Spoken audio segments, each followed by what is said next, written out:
Phuket. The name conjures images, impossible blues, blinding white sands. You step off the plane and the air hits you, thick, humid, scented with jet fuel, frangipani and something cooking. This island is a machine engineered to deliver a dream to millions. But what's happening under the hood, away from the polished chrome? We want the real story, the one that unfolds in back alleys, over noodles, and in the quiet after the last tourist stumbles home. So stick with me. We're peeling back the layers. You might be surprised by what we find. The beaches, Patong, Karon, Kata, are why most people come to Phuket. Legendary stretches of sand, turquoise water, powdery sand, squeaking underfoot. Sit under a striped umbrella, cold Chang beer in hand, watching long-tail boats bob on gentle waves. It's a perfect picture, almost too perfect, but look closer. The shoreline is a marketplace, women selling sarongs, jet skis carving up the water. This paradise is a business. Every inch of sand is part of a massive economic engine. I met a German traveler, sunburned and grinning. It's exactly like the pictures. I came to forget about work. That's Phuket's promise, a sun-drenched escape from reality. The island delivers day after day for a fresh audience. Yet even here you can find quiet grace. Walk to the far end of the beach, watch fishermen mend nets as the sun dips below the horizon. In these moments the noise fades, the beach becomes just a beach again. You feel the ancient rhythm of the island, pulsing beneath the frantic energy of tourism. It's a reminder, there's more to this place than a pretty picture. The real Phuket is found in the spaces between the crowds. If you look, you'll find it, and it's worth the search. When night falls on Patong, the island transforms. Bangla Road becomes a river of humanity, pulsing with neon and thumping bass. Bars spill onto the street. Patrons a mix of wide-eyed tourists, seasoned expats and locals. Fire breathers, street magicians, vendors. Every night is a carnival.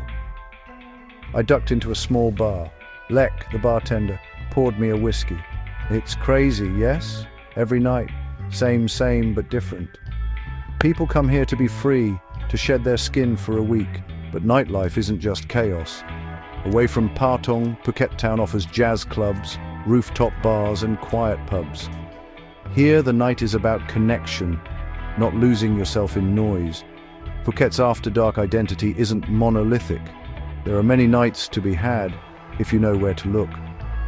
The island's energy is relentless, but so is its variety. Whether you crave chaos or calm, you'll find your rhythm here. The night reveals as much as the day, and sometimes even more. To understand a place, go to its markets. The Banzan Fresh Market in Patong is chaos and beauty. Slick floors, briny seafood, chilies, lime and strange vegetables. Buckets of live crabs, fish on ice, a woman scaling snapper with ancient tools. This is the real deal, not sanitized or pre-packaged. Upstairs, the market becomes a food court. Buy seafood downstairs, hand it to a kitchen, and they'll cook it however you like. Steamed, fried, or grilled, simple tables, sizzling woks, and honest communal food. I watched a family of tourists, nervous at first, light up with joy at their first bite of grilled prawns. In that moment, they weren't just tourists, they were participants, connected to the food and the place. This is the magic of the market. It's not fine dining, it's better. Here you taste the island's soul. The market is Phuket's heartbeat. If you want to know a place, eat where the locals eat. That's where the real stories are. The best food in Thailand is found on the street. Pull up a plastic stool, point at something amazing, and prepare for a revelation. I found a cart in Phuket town, run by an elderly woman making kanom krok, coconut pancakes. We communicated with smiles and gestures. She filled the pan, added corn, and the air filled with sweet coconut. Next to me, Somchai, a retired teacher, said, "This is real Phuket food. Before the big hotels, this is what we ate. Simple but good." He spoke of a quieter Phuket before the tsunami, before the airport expansion.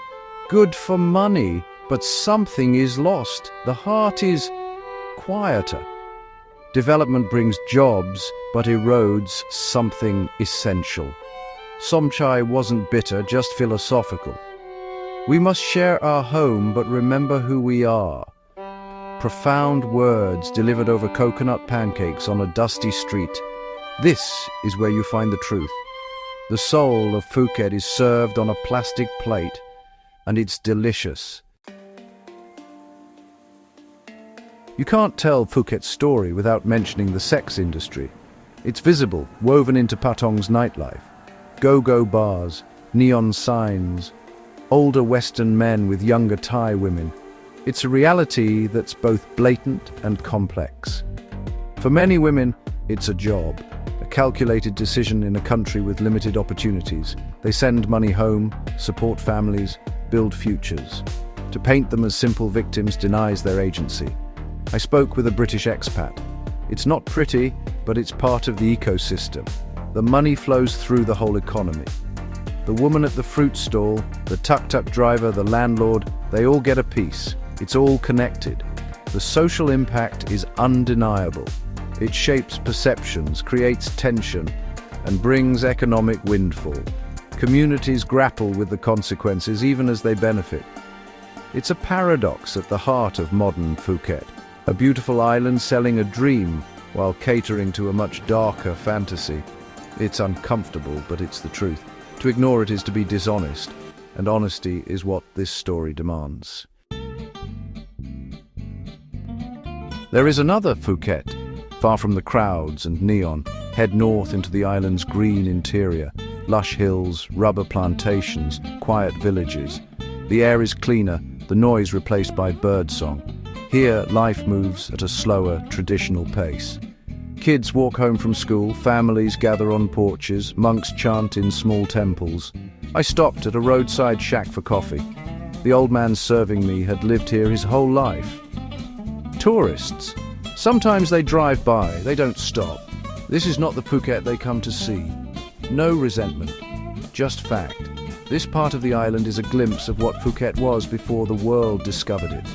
Beneath the layers of development, a deep-rooted culture endures. Exploring these back roads is essential to understanding the full picture.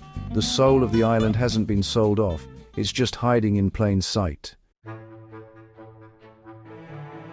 Living in paradise comes at a price. Tourism brought wealth and opportunity, but also skyrocketing costs and environmental strain. Locals are pushed away from the coast. Traffic is a nightmare. Infrastructure struggles to keep up. I talked to Preacher, a tuk-tuk driver. Too many people, too many cars. Good for business, but my home feels crowded now. Many feel like strangers in their own home. When your economy serves foreigners, it's hard to hold on to your identity. Traditions become performances, ceremonies become photo ops. The younger generation may feel disconnected from their heritage. It's a slow erosion, a subtle shift. Yet, the spirit of the people endures, resilient, warm, generous. The famous Thai smile isn't just for tourists. They share their home with grace, even as they navigate the challenges. They are the true heart of this place. So, what is Phuket? The beach, the party, the quiet village. It's all of those things. A place of contradictions, negotiating its identity between past and future. It's more complicated and more interesting than any brochure. The real narrative is in the details. A spicy somtam, a bartender's smile, a fisherman at sunset. It's in the uncomfortable reality of Bangla Road and the serenity of a hidden temple. You have to look past the obvious, embrace the messiness. This island isn't perfect, its imperfections make it real. The people have opened their home to us. The least we can do is see it for what it truly is. Listen to their stories, treat their home with respect. That's the best souvenir you can take. There are more stories like this out there, more places with complicated hearts and delicious souls. If you want to keep exploring the world in a real, honest way, stick around. The journey is everything.